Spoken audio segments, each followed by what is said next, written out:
본 방송에서 제공하는 투자 정보는 투자 판단에 대한 조언입니다. 방송에서 제공하는 주식의 가치, 가격 상승 및 가격 하락에 대해서는 방송사에서 보장하지 않습니다.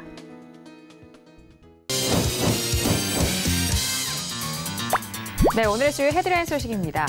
현대차가 엘리엇과의 정기 주주총회 표 대결에서 압도적인 표 차이로 승리했습니다. 이에 따라 엘리엇의 고배당 제안은 부결된 가운데 정의선 현대차그룹 수석 부회장이 현대차와 현대모비스 대표이사에 선임되면서 현대차 그룹의 본격적인 3세 경영체제가 시작될 전망입니다. 아시아나항공의 감사보고서가 한정 의견을 받으면서 오늘부터 25일까지 주식거래가 정지됩니다. 이에 대해 아시아나항공은 영업 능력이나 현금 흐름과 무관한 회계 처리상의 차이 때문이었다며 빠른 시일 내 재감사를 받아 한전 의견을 해소하겠다는 입장입니다. 신한금융과 현대해상 등 대형 금융사들이 토스뱅크 컨소시엄에 참여하지 않기로 결정했습니다. 이와 함께 카페24와 직방 등 중소 파트너사들도 연달아 토스 컨소시엄에 이탈한 가운데 토스 측은 예정대로 인가 신청을 마무리하겠다고 밝혔습니다.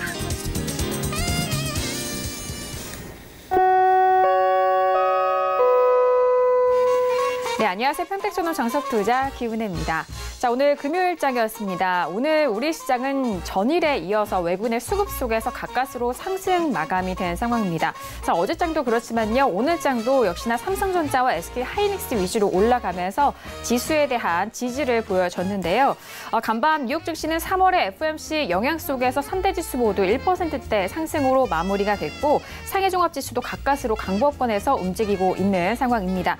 자, 다음 주는 또 다시 재개될 미중 모의 협상에 대한 부분과 거기에 경제 지표에 대해서 시장에 관심이 쏠리고 있는 상황인데요. 최근 우리 시장에 대한 흐름은 일단 재료보다는 수급적인 부분에 우선해서 움직이고 있어서 이들 이슈에 다시 한번 좀 주목을 하셔야 될 것 같습니다.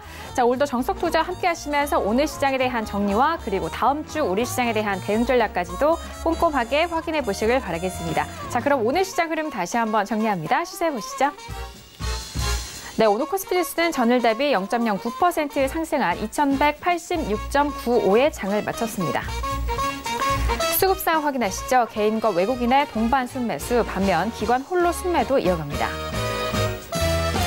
코스피 시가총액 상위 종목 확인합니다. 삼성전자와 SK하이닉스 연일 상승세를 이어갑니다. 삼성전자는 오늘 1% 넘는 상승 속에서 46,550원에, SK하이닉스는 강보합권 움직임으로 76,100원에 오늘장 마무리가 됐습니다. 계속해서 코스피 시가총액 상위 종목 확인하시죠. 셀트리온은 연일 하락세를 이어갑니다. 오늘 약보합권 마감 속에서 20만 원대가 다시 깨졌는데요. 19만 9,500원에 마무리가 됐고 LG생활건강도 약보합권 마감 속에서 138만 9천 원에 오늘장 마무리가 됐습니다. 코스닥 지수는 전일 대비 0.06% 상승한 743.97에 장을 마쳤습니다. 수급상 확인하시죠. 개인 홀로 순매수, 반면 기관과 외국인은 동반 순매도 이어갑니다. 코스닥 시가총액 상위 종목 확인하시죠. 셀트리온 헬스케어는 연일 하락세를 이어갑니다. 오늘 0.43% 빠지면서 7만 100원에 마무리가 됐고요. CJENM도 역시나 약보합권 마감 속에서 29만 6,500원에 마무리가 됐습니다. 계속해서 코스닥 시가총액 상위 종목 확인하시죠. 오늘 메디톡스는 강보합권에서 유지가 되면서 54만 6,100원에 마무리가 됐습니다. 펄어비스도 강보합권 마감 속에서 10만 원대가 유지가 되는데요. 16만 2,300원에 오늘장 마무리가 됐습니다. 네, 본격적으로 금요일장 정석투자 시작해보도록 하겠습니다. 오늘 금요일은요, 봉추 선생님과 함께 하도록 할게요. 봉추 선생님 안녕하세요. 네, 안녕하세요. 네, 반갑습니다. 자, 오늘도 특별하게 또 혼자 저희 정석투자 1시간 동안 책임져 주실 것 같은데요. 자, 오늘 금요일장이었는데 일단 시장이 장중에는 좀 흐름이 좋지 못했습니다. 장 후반에 가까스로 강보합권에서 마감이 됐는데 짧게 한 줄 평 들어볼까요? 네, 오늘 장은 약했다. 그렇게 볼 수가 있을 것 같습니다. 전체적으로 종목들의 흐름도 그랬고요. 또 삼성전자가 반등하는 가운데서도 코스피가 그렇게 강하게 반등하지 못했지 않습니까? 전반적으로 어젯밤에 어떤 그런 해외 증시의 흐름, 미국 시장의 흐름을 가지고 기대를 했었는데 조금 약했다. 뭐 그 정도로 볼 수가 있을 것 같습니다. 네, 알겠습니다. 전일 간밤 뉴욕 증시가 워낙 좀 강세 흐름이었기 때문에 그 증시에 대한 파급력은 또 우리 시장이 또 그대로 받지는 못했었던 것 같습니다. 자, 그런 부분까지 더불어서 이번 한 주간의 시장 정리를 꼼꼼하게 도와드릴 테니까요. 이번 한 시간도 기대 많이 해주시길 바라겠고요. 자, 1교시로 바로 들어가 보도록 하겠습니다. 자, 오늘의 1교시는 거시적 경제 시간이 기다리고 있습니다. 이번 한 주간의 시장 그리고 시황에 대한 분석도 도와드리고요. 그리고 이번 한 주간의 주요 이슈도 정리하는 시간입니다. 자, 먼저 양시장에 대해서 이번 한 주간의 시장 정리를 좀 도와드릴 텐데 오늘 장까지의 마무리로 보시면 좋을 것 같아요. 자, 봉주 선생님 일단 뭐 전일장도 그렇습니다만 오늘장도 그렇고 가까스로 일단 시장이 올라왔습니다. 보이는 거는 또 빨간불이기 때문에 상승이긴 하지만 그 내용이 더욱더 중요해서 이번 시간이 더욱더 중요할 것 같은데요. 자, 이번 한 주간의 시황 분석 도와주실까요? 네, 일단 이번 주의 결과를 말씀드리도록 하겠습니다. 코스피 같은 경우에는 2200선 터치 그리고 21선 돌파 후에 혼조세 흐름 이 정도로 정리할 수 있을 것 같고요. 자, 그리고 고점 여부는 아직 지켜봐야 할 그 정도의 흐름인 것 같습니다. 단기 고점을 말씀드리는 거고요. 그리고 코스닥 같은 경우에는 2019년 3월 14일이 여전히 최고점이고요. 21선 이탈 후에 하락 마감했다. 그렇게 보시면 될 것 같습니다. 전반적으로 코스닥이 훨씬 약했던 그런 흐름입니다. 코스피에 비해서 훨씬 약한 흐름인데요. 이런 것들에 대한 원인도 조금 살펴봐야 될 것 같고요. 그리고 두 양시장의 흐름이 상당히 다르죠. 그래서 어느 쪽이 정상적인지 또 어느 쪽이 따라갈 것인지 그런 부분에 대한 면밀한 체크가 필요하다. 그렇게 볼 수가 있겠습니다. 그래서 향후의 어떤 흐름을 보면은 그 결과에 대한 그 결론이 나올 수 있을 것 같습니다. 코스피를 먼저 말씀드리면요. 코스피 같은 경우에는 변수로 인한 지수 반등 정도로 생각을 하시는 게 좋을 것 같습니다. 이번 주에 강하게 후반에 반등이 나오는 그런 흐름이었는데요. 수요일 오전까지는 한국 시장의 어떤 흐름 그리고 수요일 오후 이후의 흐름은 역시 변수로 인한 그런 흐름이었다. 그렇게 볼 수가 있을 것 같습니다. 사실 수요일 오후 2시 이후부터 강한 반등이 나왔지 않습니까? 오전에는 굉장히 약했었어요. 그런데 수요일 오후 2시 이후부터 시장이 반등을 강하게 했습니다. 그런데 당시의 흐름을 보면은 선물에서의 어떤 흐름이 아닌가 그렇게 생각을 했었는데요. 그 원인의 결과는 목요일에 나왔죠. 목요일에 미국에서 어떤 소식이 들리면서 삼성전자와 하이닉스가 강하게 반등을 했고요. 그리고 지수도 같이 반등을 했고 그런 흐름이 금요일 오전까지 이어진 흐름입니다. 결국은 마이크론의 감산 소식이 이런 영향을 미쳤는데요. 코스피 같은 경우에는 역시 삼성전자라든지 하이닉스 이렇게 시가총액 비중이 큰 그런 종목들의 움직임에 따라서 움직임이 나왔습니다. 어쨌든 그런 부분이 영향을 미쳤다 그렇게 볼 수가 있겠습니다. 다만 이런 것들이 우리가 전혀 예상할 수 있는 그런 흐름은 아니기 때문에 상당한 좀 변수에 해당했다 그렇게 볼 수가 있겠죠. 사실 그 수요일의 흐름을 보면서 의아해하는 분들이 많았을 겁니다. 저 역시도 그렇게 생각을 했고요. 갑자기 이렇게 상승을 할까? 수급이 변하면서 지수가 다시 또 반등을 할 수 있을까? 그런 생각도 할 수 있었을 것 같은데요.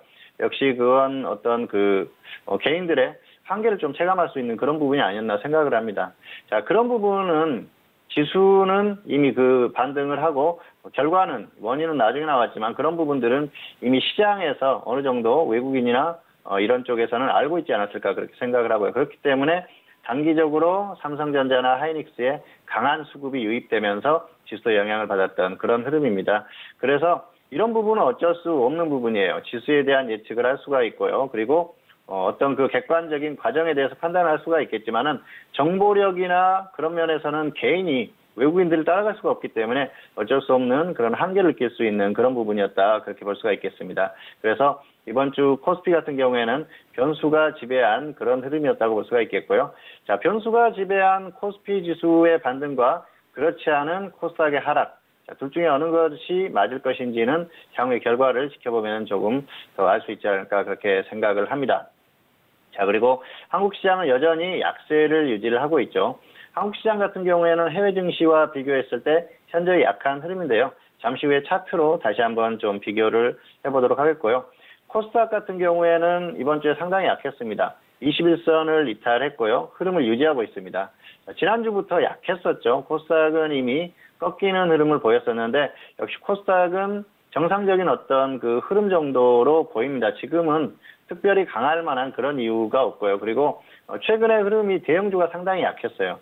코스닥의 셀트리온 헬스케어라든지 시가총액 상위 종목들이 약했고요. 그리고 제약업종이 약했기 때문에 상승할 수 있는 그런 여건이 조성되지 않았다. 그렇게 볼 수가 있습니다. 어쨌든 코스닥 같은 경우에는 상승하기 어려운 그런 흐름이 지속됐다 그렇게 볼 수가 있기 때문에 지금으로서는 강한 반등을 다시 예상하기는 좀 어려운 흐름이 아닌가 그렇게 볼 수가 있겠습니다. 화면을 보면서 조금 더 살펴보도록 하겠습니다.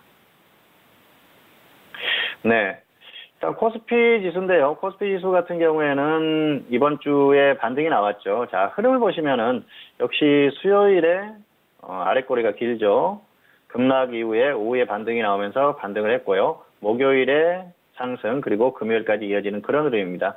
자, 흐름을 보면은 지금 같은 경우에는 코스피는 21선을 돌파를 했어요. 그리고 2200선을 터치를 했죠. 2200선을 터치를 하고 21선을 돌파해서 혼조세의 어떤 그런 모습을 보이고 있습니다. 지금은 21선을 기준으로 상승과 하락을 반복하는 그런 흐름이라서 조금만 하락하면 21선을 이탈하게 되고요. 그리고 조금 더 반등을 하면은 상승하게 되는 흐름인데요.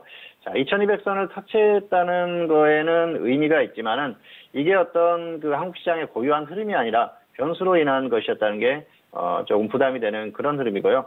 수급적으로도 이번 주에는 흐름이 괜찮았습니다. 그런데 오늘 수급 같은 경우에는 블록딜이 발생한 흐름이에요. 장익 마감 이후에 수급이 많이 들어왔고요. 그리고 이제 장중에는 뭐 1000억 정도 그 정도 들어왔습니다. 그리고 목요일은 많이 들어왔죠. 그런데 자, 전기전자 업종에 쏠림 현상이 심했죠. 전기전자 업종에 매수가 많이 들어온 상태라서 큰 의미는 없다 그렇게 볼 수가 있겠고요. 어쨌든 추세적으로 볼 수 있는 그런 흐름은 아니고요. 단기적인 어떤 그 수급의 유입 그런 흐름이 아닌가 생각을 합니다. 자, 조금 더 특징적인 부분을 보면은 수요일 같은 경우에는 선물이 7,000개가 가까이 매도가 들어왔다가 매도가 많이 줄었어요. 그리고 자, 목요일 같은 경우에는 7,000개가 가까이 매수가 됐다가 오히려 매도 전환이 됐죠. 그래서 수요일에 어떤 매수를 하고 단타가 들어왔다가 목요일에 정리를 하는 그런 흐름 정도로 보이고요. 이런 흐름까지 감안을 했을 때는 역시 단기적인 흐름일 가능성이 상당히 높다. 그렇게 볼 수가 있겠습니다. 그래서 이게 어떤 추세적으로 보기에는 약간 좀 어려운 부분이 있고요. 자, 코스피 지수를 분봉으로 한번 보도록 하겠습니다. 자, 보시면은 수요일이었었죠. 수요일 오전에는 급락을 했었습니다. 이때 그 선물이 7,000개 가까이 매도가 들어오면서 엄청나게 급락을 했었고요. 자, 여기까지 횡보하는 흐름까지는 정상적이라고 봅니다. 그런데 오후 2시 이후의 흐름을 보면은 엄청나게 급등이 나왔죠. 자, 그러면서 당시 이런 흐름을 보면서 왜 이런 흐름이 나올까 생각을 하게 됐을 겁니다. 그리고 선물에서 매수가 들어오면서 이런 흐름이 나왔기 때문에 선물 쪽의 흐름인가 그렇게 생각을 할 수도 있었을 겁니다. 다만 삼성전자의 어떤 흐름을 봤을 때는 삼성전자로 인한 지수 상승을 일단 그게 베이스가 되겠다 그런 생각을 했습니다. 삼성전자 같은 경우에도 수요일에 굉장히 약한 흐름을 보이다가 오후 2시 이후에 강한 상승이 나왔고요. 목요일에 그게 그대로 이어지고 금요일까지 이어지는 그런 흐름입니다. 그렇기 때문에 이 흐름이 금요일까지 이어졌다고 보시면 될 것 같고요. 하이닉스도 마찬가지죠. 하이닉스 같은 경우에도 자, 분봉을 보시면 역시 수요일 오후 2시 이후부터 금요일까지 이어졌어요. 자, 그렇기 때문에 지수가 반등할 수밖에 없었죠. 전기전자가 반등을 했는데요. 전기전자의 어떤 그 전반적인 부분에 있어서 삼성전자와 하이닉스가 차지하는 부분이 굉장히 크죠. 그래서 이번 그 수요일 이후에 지수 반등은 삼성전자와 하이닉스가 만들었다 그렇게 보시면 될 것 같습니다. 자, 삼성전자가 강하게 반등이 나왔는데요. 삼성전자가 수요일 종가 이후에 반등시킨 코스피 지수가 23포인트입니다. 그리고 SK 하이닉스가 7포인트 정도 돼요. 두 개를 합치면은 30포인트죠. 자, 그런데 수요일을 한번 보실까요? 수요일이 2177이었었죠. 자, 오늘 종가가 2186입니다. 두 종목이 상승시킨 지수가 30포인트인데 코스피 지수는 겨우 9포인트 반등했어요. 두 종목이 변수로 인한 그런 급등이 없었다고 하면은 시장 자체가 21포인트, 23포인트 정도 다운되는 게 오히려 정상적이었다. 그렇게 볼 수가 있겠죠. 그래서 어쨌든 그런 부분을 봤을 때는 이번 주는 어떤 변수로 인한 지수의 반등이다. 그렇게 볼 수가 있겠습니다. 자, 마이크론이 감산을 하면서 그에 따른 반사이익 기대감으로 반등을 했는데요. 지난 방송에서도 말씀드린 적이 있었지만은 마이크론이 감산한 게 일종의 호재가 될 수는 있습니다. 그런데 과연 5% 정도 감산을 한 것이 디램과 낸드 플래시 가격에 엄청난 영향을 미칠 것인가. 그리고 그 영향으로 인해서 삼성전자와 하이닉스의 실적이 정말 크게 좋아질 것인가. 그런 부분에 대해서 생각을 해볼 필요가 있을 것 같은데요. 전체 생산량 중에서 마이크론의 5%라고 하면은 그렇게 큰 부분은 아닙니다. 물론 삼성전자와 SK 하이닉스가 동반해서 감산을 하고 또 설비 투자를 중단하는 이런 흐름이 나온다고 하면은 디램이나 낸드 플래시의 가격에 어떤 영향을 미칠 수가 있겠죠. 그러면서 조금은 가격이 상승할 수 있는 흐름이 있을 거고요. 다만 낸드 플래시나 디램 이런 것들을 감산하면서 그 가격이 상승했다고 해서 매출이 엄청나게 폭발하지는 않겠죠. 현재의 흐름은 그렇습니다. 수요에 비해서 공급이 많아졌기 때문에 가격이 줄어들었다. 그렇게 지금 어떤 결론이 나오고 있는데요. 다만 가격이 다운됐다고 하더라도 그만큼 물량을 늘렸기 때문에 매출이 어느 정도 유지가 되는 겁니다. 반대로 가격이 올라가고 매출이 줄었을 때는 공급이 줄었을 때는 그만큼 또 실적이나 이런 부분들은 좋아지는 면이 있겠죠. 그런데 전반적으로 봤을 때는 그게 아주 큰 영향을 미치지는 않는다는 것이죠. 상대 경쟁하는 어떤 기업이 확실하게 엄청나게 감산을 시켰을 때는 우리 기업 상대 그 기업들의 하이닉스나 삼성전자 같은 경우에 큰 수익이 나올 수가 있겠지만은 실적에 엄청난 좋은 영향을 미칠 수 있겠지만 그 정도의 영향까지는 아직까지는 아니라는 겁니다. 그래서 낸드 플래시나 디램의 어떤 가격 상승에 대한 부분에 엄청나게 큰 기대를 하기는 현재까지는 어려운 상태고요. 그로 인해서 반도체 업황의 확실한 개선을 예상하기까지는 아직까지는 조금 어려운 면이 있는 것 같습니다. 수요가 갑자기 크게 늘어나거나 아니면은 정말 좋은 환경이 조성된다면 모르겠지만은 아직까지 그 정도의 흐름은 아니거든요. 그리고 기존의 어떤 예상했던 흐름을 봤을 때는 역시 전반적으로 반도체 같은 경우에는 이제 한계에 어느 정도 직면한 매출이 급증하는 그런 흐름이 한계에 직면한 그 정도 흐름은 되거든요. 그래서 폭발하기는 좀 어렵기 때문에 그런 부분에 대해서 너무 큰 기대를 하는 건 아닌 것 같습니다. 자, 그리고 주가라는 게 단기적으로 어떤 이슈를 가지고 강하게 상승이 나올 수는 있습니다. 이번 주에 흐름이 그랬었죠. 삼성전자와 하이닉스의 흐름이 그렇게 강하게 반등이 나오면서 시장도 그에 따라 반응을 한 그런 흐름입니다. 그렇기 때문에 현재 나온 이 흐름 같은 경우에는 충분히 이해를 할 수 있고 정상적인 흐름이라고 보시면 됩니다. 이번 주 같은 경우에는 충분히 나올 수 있는 그런 반응이었는데요. 일종의 변수라고 봐야 됩니다. 마이크론의 그런 뉴스가 없었다면 삼성전자나 하이닉스가 이렇게 반등할 리 없었고요. 그리고 또 코스피 지수가 이렇게 반등할 수가 없었겠죠. 오히려 결과를 놓고 봤을 때는 삼성전자나 하이닉스가 보합권에 머물렀다. 상승한 폭이 없었다고 하면은 오히려 지수가 크게 다운될 수 있는 그런 흐름이었다는 것이죠. 그래서 최소한 현재 지수에는 어느 정도 거품이 끼어 있다. 그렇게 보시는 게 맞을 것 같습니다. 자, 그리고 코스닥을 한번 보시도록 하겠습니다. 코스닥 같은 경우에는 이번 주에 하락을 했죠. 자, 3월 14일이 고점이었었고요. 단기 고점입니다. 여전히 유효하고 있습니다. 그리고 현재 흐름을 봤을 때는 고점을 다시 뚫기는 어려운 흐름으로 가고 있습니다. 이런 흐름의 바탕에는 코스닥의 대형주가 있겠죠. 코스닥 대형주를 보면은 흐름이 굉장히 약해요. 상당히 큰 폭으로 하락하고 있죠. 전반적으로 셀트리온 헬스케어라든지 시가총액 상위 종목들의 흐름이 좋지 않습니다. 오늘도 흐름이 좋지 않았고요. 그런 흐름들이 이어지고 있기 때문에 이런 흐름이 이어지고 있습니다. 그리고 자, 코스닥을 주도했던 그 업종이 뭡니까? 바로 제약이죠. 제약업종이 강하게 간다고 하면은 지수가 강하게 갈 수 있습니다. 그런데 제약업종이 이렇게 약한 흐름을 보이는 상황에서는 지수가 강하게 갈 수가 없습니다. 결론적으로는 현재 상태에서는 코스닥 지수가 강하게 가기는 어렵다는 것이죠. 그래서 당분간 이런 흐름이 이어질 가능성이 상당히 높다. 그렇게 보고 있습니다. 물론 갑자기 어떤 제약업종의 흐름이 좋아진다거나 시가총액 상위 종목들이 상승하는 흐름이 나온다고 하면 더 갈 수도 있겠죠. 그리고 코스피 지수가 계속해서 상승하는 흐름이 나오면은 코스닥이 따라갈 수는 있습니다. 그런데 현재 상태에서는 코스피 지수가 계속해서 상승한다는 그런 생각을 하기는 약간 어려운 면이 있거든요. 그런 부분을 봤을 때는 현재 상태에서 어떤 지수의 강한 상승세 그런 것까지 바라기에는 조금 무리가 있다 그렇게 보여집니다. 그래서 전반적인 어떤 흐름을 봤을 때는 코스닥이 강한 흐름이 나오기는 어렵고요. 자, 그리고 지금 이렇게 예상은 하지만은 코스피 지수가 더 강하게 갈 수도 있고요. 그리고 코스닥 지수가 더 강하게 갈 수도 있습니다. 그런데 어느 쪽이 진짜인지 어느 쪽이 따라갈지에 대한 그런 부분도 생각을 해볼 필요가 있을 것 같습니다. 자, 마지막으로 코스피 지수와 해외 증시를 한번 비교를 한번 해보도록 하겠습니다. 해외 증시를 보면은 코스피가 정말 약하다는 생각이 드는데요. 자, S&P 500입니다. 다우존스 같은 경우에는 보잉 쇼크 때문에 지수가 아직 전고점을 못 넘어섰는데요.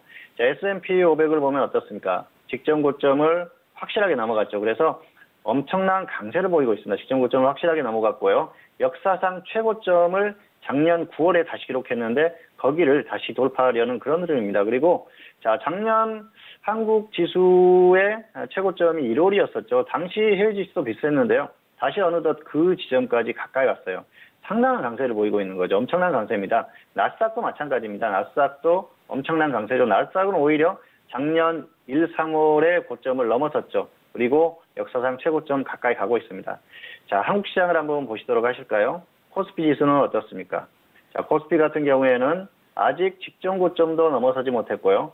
작년 1월의 고점과도 상당한 괴리감이 있습니다. 그리고 단기에 반등한 폭을 보더라도 미국 시장 같은 경우에는 이미 상당폭 반등이 나왔습니다. 23% 정도 반등이 나왔고요. 그리고 중국 시장 같은 경우에는 30% 정도 반등이 나왔죠. 그런데 한국 시장 같은 경우에는 겨우 13% 가까이 반등이 나왔고요. 그 고점도 아직까지 전혀 접근을 못하고 있는 그런 상황이에요. 그렇기 때문에 현재 어떤 전반적인 흐름을 봤을 때는 해외 증시가 강하게 반등이 나오더라도 한국 시장은 따라가기가 힘든 그런 흐름이고요. 해외 증시가 약했을 때는 한국 시장은 또 따라가는 더 약할 수 있는 그런 흐름이다. 이렇게 결론을 내릴 수가 있을 것 같습니다. 그래서 이 코스피 지수가 단기적으로 어떤 그 마이크론에 따른 그 변수에 따른 반등이 나오기는 했지만은 강한 흐름보다는 역시 코스닥의 흐름이 고유한 한국 시장의 흐름이 아닌가 생각하고요. 이런 흐름이 지속되는지를 조금 더 관찰을 해야 됩니다. 아무래도 다음 주 이후에 어떤 흐름이 결정될 가능성이 크기 때문에 다음 주에도 강하게 반등이 나온다고 하면은 버티고 조금 더 반등이 나올 수 있습니다. 그런데 다음 주에 꺾인다고 하면은 지수가 다시 하락할 가능성이 크기 때문에 그런 부분을 잘 관찰하면서 면밀한 검토 후에 대응을 하시기를 바라면서 금주의 시황 분석을 마치도록 하겠습니다. 네, 이번 한 주간의 시작을 꼼꼼하게 또 정리를 해드렸습니다. 먼저 코스피 시장부터 볼게요. 2200선 터치 이후 21선 돌파 후에 현재 혼조세 좀 이어가고 있는 상황이고요.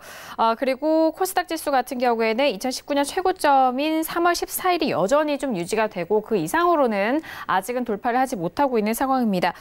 오늘 코스닥 같은 경우에는 이번 한 주 21선이 좀 이탈이 되는 흐름 속에서 단기적인 상승 추세에 대해서는 좀 아쉬운 상황인데요. 자, 이런 시황적인 부분, 차트를 통해서 기술적인 부분까지도 설명을 해드렸으니까요. 오늘까지 시장 정리를 잘 하시고 또 다음 주도 준비해 보시길 바라겠습니다. 자, 이어서 이번 한 주의 이슈 분석도 좀 도와드리도록 하겠습니다. 이번 한 주는 대내적으로도 이슈가 많았고요. 가장 기억에 남는 건 또 FOMC가 아닐까 싶은데 거기에 더불어서 이제 또 해외 변수도 많은 이슈가 있었습니다. 그 이슈를 다시 한번 좀 총 정리를 해볼 텐데요. 자, 봉주 선생이 이번 한 주도 항상 말씀드리지만 이슈도 많았습니다. 세 가지 이슈로 좀 정리해 볼까요? 네, 이번 주도 세 가지 이슈인데요. 첫 번째로는 FOMC 결과에 대한 이슈고요. 두 번째로는 상장 폐지 기업 속출, 그리고 세 번째로는 중국인 관광객 증가에 대한 이슈입니다. 자, 첫 번째로는 FOMC 결과에 대한 이슈인데요. 19일부터 20일까지 이틀간 FOMC 연준의 통화정책회의가 열렸었죠.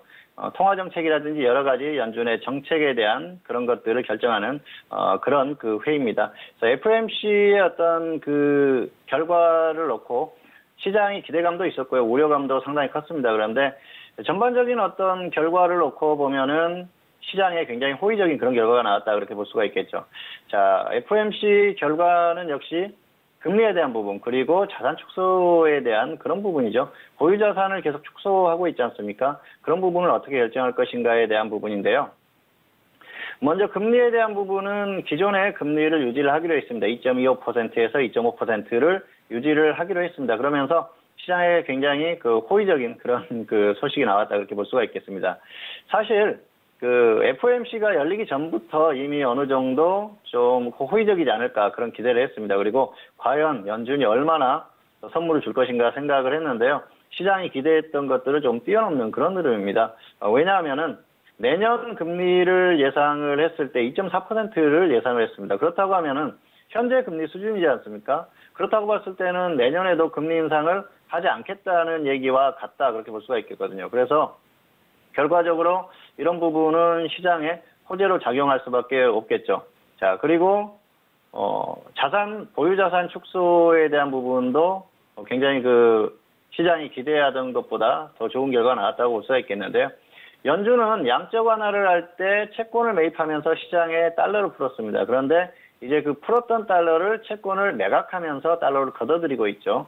그런 흐름을 5월부터 서서히 줄여나가서 9월에 마무리하겠다 그렇게 했습니다. 기존에는 12월까지 서서히 줄여나가서 12월에 마무리를 하겠다 그렇게 했었거든요. 그래서 그런 부분들이 굉장히 조금 더 시장에 호의적인 그런 결과가 아닌가 생각을 합니다. 어쨌든 시장은 이런 것들을 반기는 흐름이고요.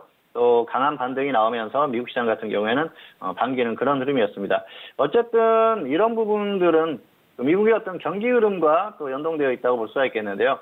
미국의 올해 경제 성장률 전망치를 기존의 2.3%에서 2.1%로 하향했습니다. 그런데 이 2.1%라는 수치가 굉장히 좀 절묘한 그런 숫자가 아닌가 생각을 합니다. 왜냐하면은 경제 성장이 2% 이상 된다는 어느 정도 경제의 흐름은 유지한다. 그래서 미국의 경제가 아직까지는 견조하다, 나쁘지 않다. 그 정도의 메시지를 전해줬고요. 그리고 2.3에서 2.1%로 하향하면서 그렇지만 금리를 계속 인상하거나 보유자산을 축소하는 그런 것들, 긴축 기조를 하기에는 시장이 그만큼 경기의 흐름이 좋지는 않다. 아주 절묘한 수치를 제시를 하면서 연준의 어떤 긴축 기조를 완화하는 그런 것들에 대한 당위성, 정당성을 만들었다. 그렇게 볼 수가 있겠죠. 그래서 그런 부분을 봤을 때는 연준 위원들이 상당히 고심해서 숫자를 발표했구나. 그렇게 생각을 할 수가 있겠습니다. 어쨌든 자, 이런 부분들은 트럼프 대통령이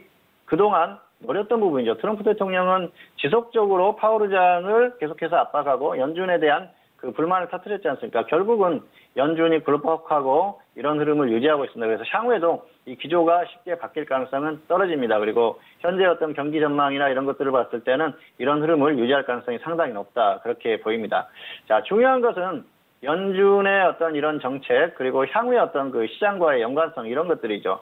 자, 그동안 시장이나 경기 흐름, 경제의 흐름을 억눌렀던 두 가지 요인, 글로벌 경제나 시장을 억눌렀던, 금융시장을 억눌렀던 두 가지 요인이라고 하면은 연준의 금리 인상, 그리고 대표적인 게 그렇죠. 그리고 미국과 중국의 무역 분쟁 아니었습니까? 그런데 트럼프 대통령 같은 경우에는 그렇습니다. 연준을 계속 압박을 했죠. 그러면서 결국은 연준이 더 이상 금리 인상을 하지 않고 또 자산 축소를 하지 않으면서 시장에 호의적인 요건을 만들었어요. 하나는 해결했다는 것이죠. 자, 그렇다면 트럼프 대통령이 과연 중국과의 어떤 무역 정책 또 무역과 관계에서도 합의를 이끌어내서 시장에 호의적인 요건을 만들어줄 것인가, 그 부분에 대한 생각을 해볼 필요가 있을 것 같습니다. 그런데 연준과의 어떤 관계는 국내 시장의 문제고요. 그리고 중국과의 무역 분쟁 같은 경우에는 다른 차원이죠. 지금 중국과 무역 전쟁을 벌이고 협상을 하고 있는 것은 장래의 가장 큰 적인 중국을 견제하는 게 목적이 가장 큽니다. 그렇기 때문에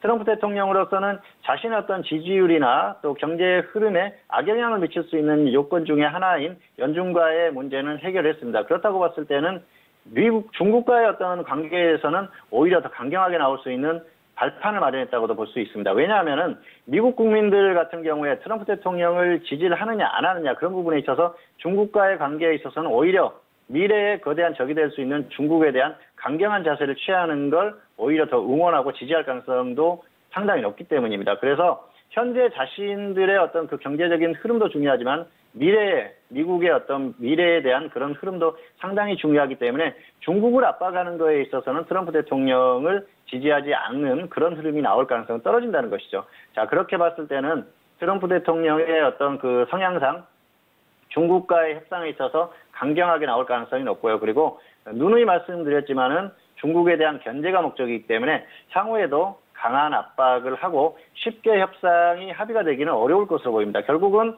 엄청난 것을 얻어내거나 그렇지 않았을 경우에는 중국에게 큰 상처를 주거나 아니면 장기적으로 끌고 가고 합의를 하지 않더라도 중국을 괴롭히지 않을까, 그런 생각을 들기 때문에 무역 협상이 원만하게 합의가 되면서 시장에 엄청난 호재가 되기는 어렵다는 것입니다. 결과적으로 봤을 때는 역시 연준의 어떤 그 정책이나 이런 것들은 시장에 호의적인 여건이 조성이 됐지만은 중국과의 협상 자체는 조금 더 어려워질 수 있는 발판도 마련됐다. 개인적으로는 이렇게 생각을 하고 있습니다. 그래서 그런 부분들이 어떻게 진행되는지, 물론 지금 현재 상태에서는 호의적인 여건이 조성됐습니다만은 중국과의 어떤 관계가 좋지 않았을 경우에는 시장에 좋지 않은 재료가 될 수 있기 때문에 꾸준히 관찰을 하면서 그런 부분에 대해서 잘 대응을 하시기를 바라겠습니다. 자, 두 번째로는 상장 폐지 기업이 속출한다는 이슈인데요. 자, 지금 이제 주총 시즌이 다가왔죠. 그러면서 지금 어떤 그 기업들의 불안한 흐름들이 지속되고 있습니다. 기존에 관리 종목에 대한 말씀을 드렸습니다. 관리 종목이나 상장 폐지 사유가 발생한 코스닥 기업들이 23곳 정도가 발생을 했다. 작년에 14곳이었기 때문에 엄청난 수치가 증가했다는 말씀을 드렸는데요. 상장 폐지에 대한 공포가 계속 늘어나고 있습니다. 자, 지금 이제 기존의 어떤 실적 부분에서도 그렇고요. 그리고 최근에 상장 폐지 문제가 되고 있는 기업들은 감사 의견 거절에 의해서 상장 폐지가 되는 기업들이 발생을 하고 있다는 것입니다. 작년 같은 경우에는 11개 기업이 감사 의견 거절에 의해서 상장 폐지가 됐었고요. 올해는 4개 기업이 감사 의견 거절이 돼서 상장 폐지 대상이 됐습니다. 그런데 올해부터는 1년간의 유예 기간을 주기로 했습니다. 1년 후에도 결과가 감사 의견이 거절됐을 때는 상장 폐지를 하는 걸로 그렇게 제도가 바뀌었습니다. 그래서 어느 정도 유예 기간을 주는데요. 투자자들 같은 경우에는 좋지 않은 흐름은 마찬가지죠. 그 기간 동안 거래가 정지되기 때문에 절대로 좋지 않은 흐름이라는 것이죠. 결국은 매우 불안한 흐름이고요. 자, 상장 폐지 그리고 감사 의견 거절이라는 이런 것들은 우리가 전혀 예상하지 못합니다. 사실 이 감사에 대한 부분은 예상을 하기가 힘듭니다. 실적이 좋고 재무구조가 좋다고 하더라도 감사 의견을 거절당하는 경우가 있는데요. 최근에 케어젠 같은 경우가 그랬습니다. 케어젠은 굉장히 실적이 견실하고요. 그리고 흐름도 괜찮았습니다. 전혀 흠잡을 데가 없었는데 매출 채권의 출처가 불분명하다는 이유로 감사 의견 거절당했어요. 그래서 우리가 확인할 수 있는 방법이 없다는 거예요. 그렇기 때문에 자, 이런 기업들 케어젠처럼 이런 기업들이 감사 의견 거절을 당한다는 것은 어쩔 수 없습니다. 그때는 운이 좋지 않구나 이렇게 생각할 수밖에 없는데요. 기본적으로 재무구조가 좋지 않고 실적이 좋지 않은 기업들, 위험하다고 생각하는 기업들 같은 경우에는 이렇게 주총 시즌이 되면은 최소한 그 기간만이라도 좀 투자하지 않는 그런 자세를 보여야 되지 않을까 생각합니다. 그래야 최소한의 안전장치 정도는 된다는 것이죠. 그래서 우리가 어떤 그 감사 의견이라든지 이런 것들을 정확하게 파악할 수 있는 부분은 아니기 때문에 그런 위험성이 있는 기업들, 최소한 안전한 기업에 투자를 하시고요. 그리고 그렇지 않고 좀 위험해 보이는 기업들 같은 경우에는 적어도 주총 시즌이 되면은 조금 관망하고 좀 살피는 그런 자세를 견지해야 하지 않을까 생각을 해서 이번 이슈를 골라봤습니다. 세 번째로는 중국인 관광객 증가에 대한 이슈인데요. 최근에 중국인 관광객들이 증가를 하면서 관련한 기업들의 흐름이 좋습니다. 자, 최근에 면세점주라든지 화장품주들의 주가가 상승을 했었죠. 그러면서 관련한 종목들에 대한 계속해서 좋은 흐름을 기대하라는 것 같습니다. 실적에 대한 부분도 그렇고요. 그리고 또 주가에 대한 부분도 기대를 하는 것 같습니다. 물론 최근에 흐름이 좋아진 건 맞습니다. 중국인 관광객이 작년에 비해서 30% 정도 증가했다. 그런 이슈가 나왔었고요. 그리고 최근에 2월에 면세점주들의 면세점 관련 기업들의 실적이 2월에 작년 동기에 비해서 35% 증가했다는 수치가 발표가 됐습니다. 그렇기 때문에 실적이나 이런 부분에서 확실히 좋아진 것은 맞습니다. 그런데 이런 부분이 계속해서 이어질지에 대한 그런 부분은 생각을 해볼 필요가 있을 것 같아요. 자, 왜냐하면은 우리가 그동안 그 중국에 대한 부분을 계속 겪었지 않습니까? 사드 배치로 인한 어떤 보복 조치 이런 것들이 이어지면서 계속해서 그런 흐름이 이어졌던 것을 기억하실 겁니다. 그리고 해제를 하겠다고 하면서도 찔끔찔끔 풀어주는데 확실하게 풀어주지 않고 말을 계속해서 바꾸는 흐름을 보였을 겁니다. 물론 단체 관광객을 일부 허용한다든지 이런 조치는 나왔지만 아직까지 확실하게 해소된 건 아니기 때문에 그런 부분에 대해서 엄청나게 기대하기는 힘들다는 것이죠. 자, 어쨌든 면세점이라든지 화장품주, 중국과 관련된 기업들의 주가가 최근에 움직였고요. 그리고 향후의 흐름에 대해서도 좀 긍정적으로 보는 것 같습니다. 다만 중국의 어떤 성향, 언제든지 말을 바꿀 수 있는 성향, 그리고 최근에 어떤 좋았던 흐름은 북한과 연계된 흐름까지 연계됐다는 것을 생각했을 때는 지금 같은 경우에는 약간의 불안감을 줄 수 있는 요인들도 발생을 했다고 볼 수 있기 때문에 향후에 중국의 어떤 태도에 대해서 확실하게 정말 좋아질까 이렇게 확신하기는 어렵다는 것이죠. 결국은 그리고 단기적으로 주가가 반등을 했기 때문에 여기에서는 굳이 무리해서 접근할 필요도 없다는 것입니다. 그래서 중국과 관련된 기업들은 기대는 할 수 있지만은 확신을 갖고 대응하기에는 아직까지는 변수가 많다. 이 정도로 설명을 드리겠습니다. 자, 오늘도 세 가지 이슈를 살펴봤는데요. 시장에 대한 면밀한 검토가 있어야 될 것 같고요. 시장은 변수가 항상 많습니다. 그래서 여러 가지 그 변수라든지 이런 것들도 잘 체크하시면서 대응하기를 바라면서 금주의 이슈를 마치도록 하겠습니다. 네, 이번 한 주 금주의 이슈도 세 가지로 정리를 해서 도와드렸습니다. 먼저 첫 번째 이슈는 FOMC 회의 결과였습니다.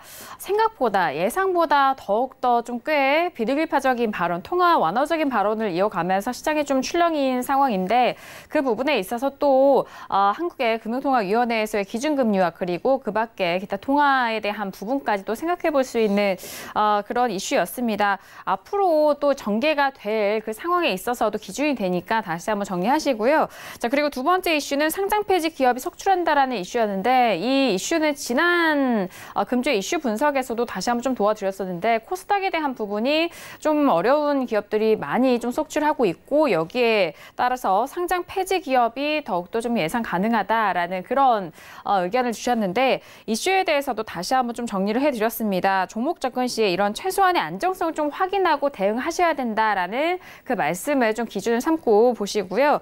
그리고 세 번째 이슈는 중국인 관광객의 증가 소식이었습니다. 중국과의 이런 교류와 그리고 좀 호재적인 소식도 들려올 수도 있고 그리고 이전에 좀 눌렸었던 중국인 관련된 소비주들에 대한 부분도 관심 있게 지켜보실 만한 이슈였는데요. 자, 이로 인해서 작년 동기 대비 48%가 넘어가는 이런 시점에 하지만 중국 관련된 종목은 항상 좀 신중하게 접근하셔야 된다라는 부분과 장기적인 안목에서 그 종목을 바라보고 접근하시자라는 그런 이야기까지 들어봤습니다. 자, 이렇게 1교시 들어봤고요. 자, 이어서 선생님 질문 있어요 시간으로 넘어가 보도록 하겠습니다. 이번 한 주간도 질문들 많이 접수해 주셨고요. 이번 한 주간 보내주셨던 시청자분들 중에서 장학생과 그리고 재수강생을 저희가 또 선정을 해봤습니다. 자, 그렇다면 이번 한 주간의 장학생은 어떤 분이 또 선정이 되셨을까요? 장학생 먼저 화면 통해서 확인하시죠. 네, 금주의 장학생입니다. 첫 번째 시청자분은 끝자리 7761님의 질문이었고요. 그리고 끝자리 0195님이 선정이 되셨습니다.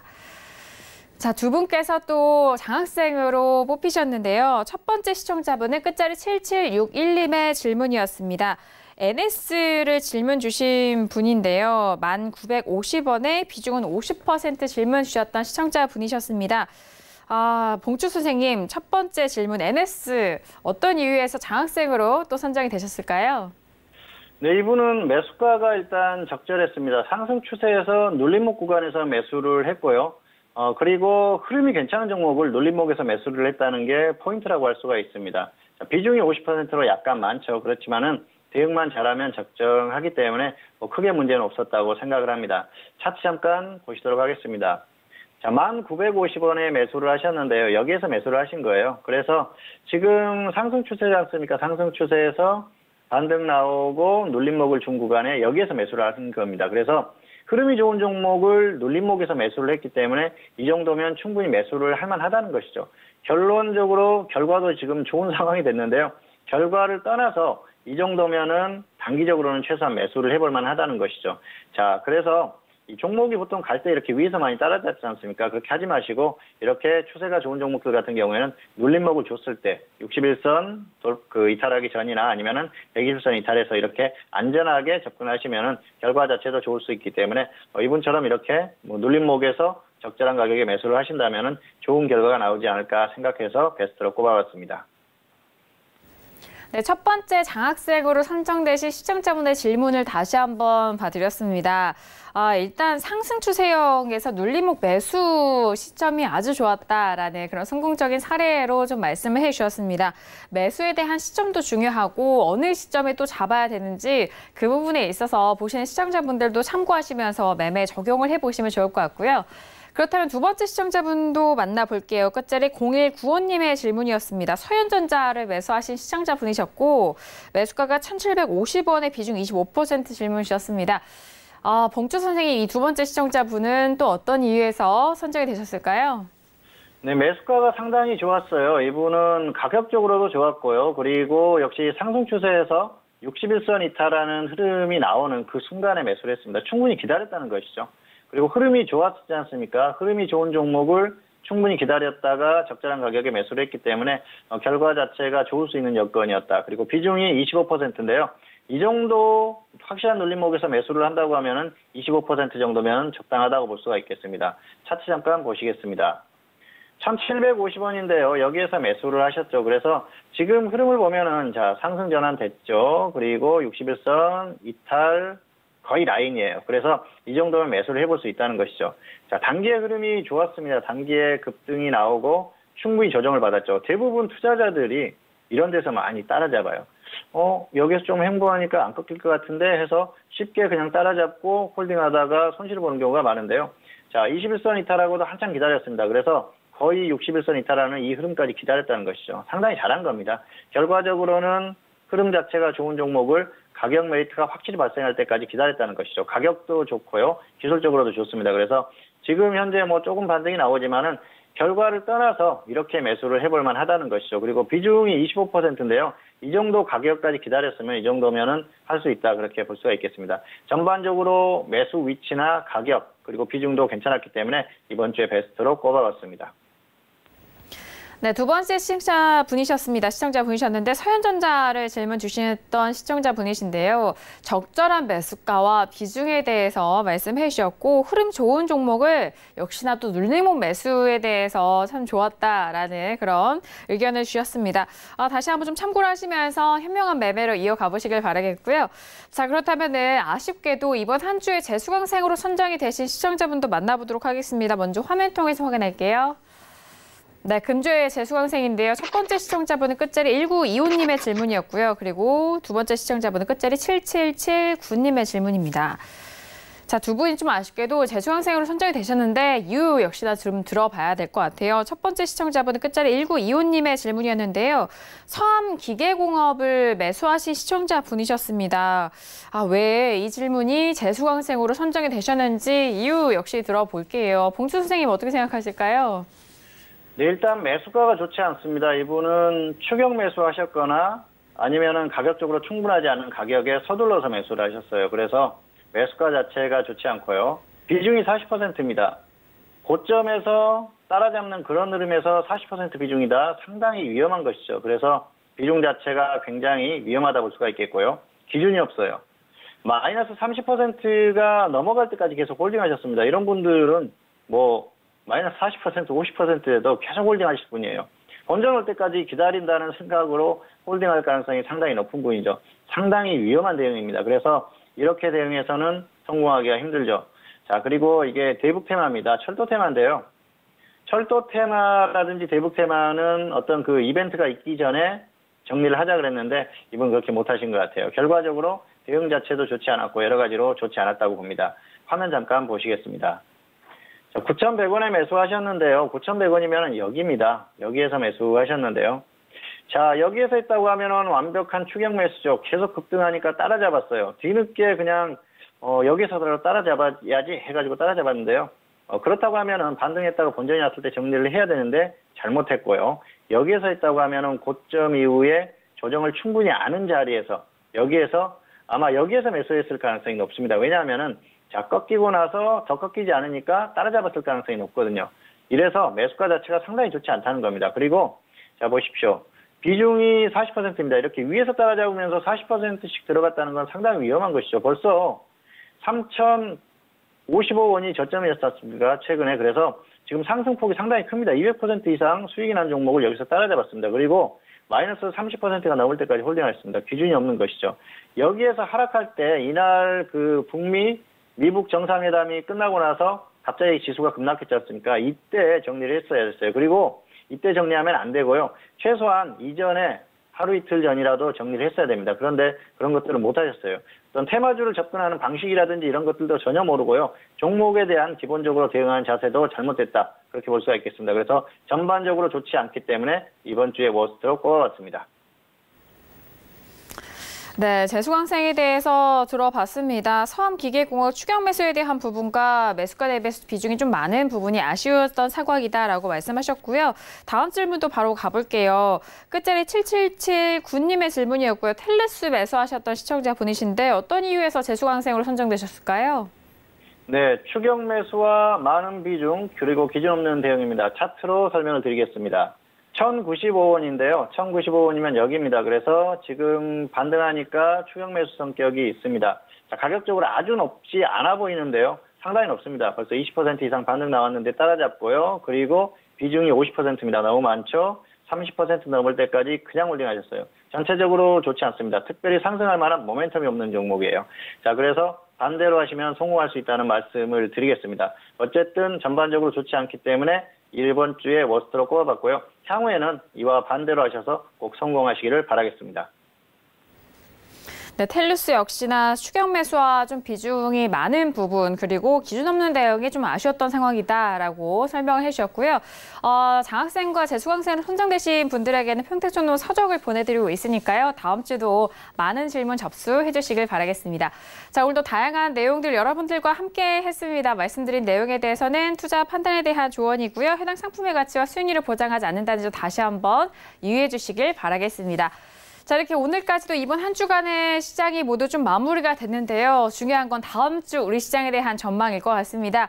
자, 봉주 선생님, 다음 주 우리 시장 어떻게 전망하실까요? 네, 일단 코스피와 코스닥의 괴리감이 발생한 상태죠. 어느 쪽이 정상인지에 대한 판단이 필요한 부분인데요. 현재로서는 이번 주에 코스피가 상승한 게 일종의 변수에 의해서 반등이 나왔다고 봤을 때는 코스닥이 정상적이다 볼 수가 있겠습니다. 물론 코스피가 계속 상승하면 따라갈 수도 있겠지만 그런 흐름이 나오기에는 좀 어려운 구간이 아닌가 생각을 하고요. 현재 상태로서는 역시 다시 재하락할 가능성이 높다 그렇게 보고 있습니다. 그렇기 때문에 현재 상태에서는 너무 무리하지 마시고요. 지금 같은 상황, 지수가 약간 불안한 상황, 전반적인 분위기가 좋지 않은 상황, 지수가 반등하면서도 전반적인 종목들의 흐름이나 이런 것들이 좋지 않은 그런 흐름이기 때문에 현재 상태에서는 역시 무리한 대응은 하지 마시고요. 관리가 필요하지 않나 생각을 합니다. 아무래도 다음 주 시장 같은 경우에는 이번 주보다는 결과가 좋지 않을 가능성이 높다 그렇게 보고 있습니다.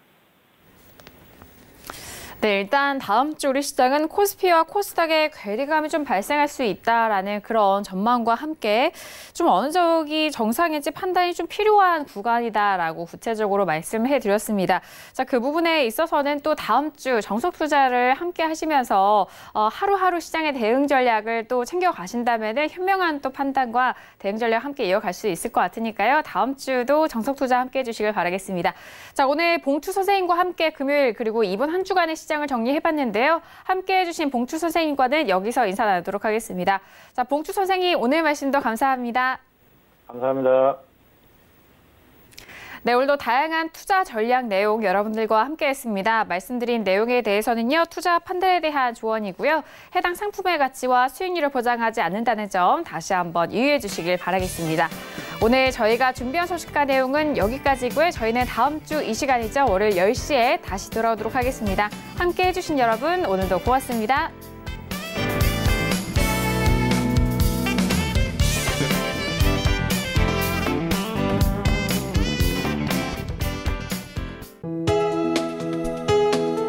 본 방송에서 제공하는 투자 정보는 투자 판단에 대한 조언입니다.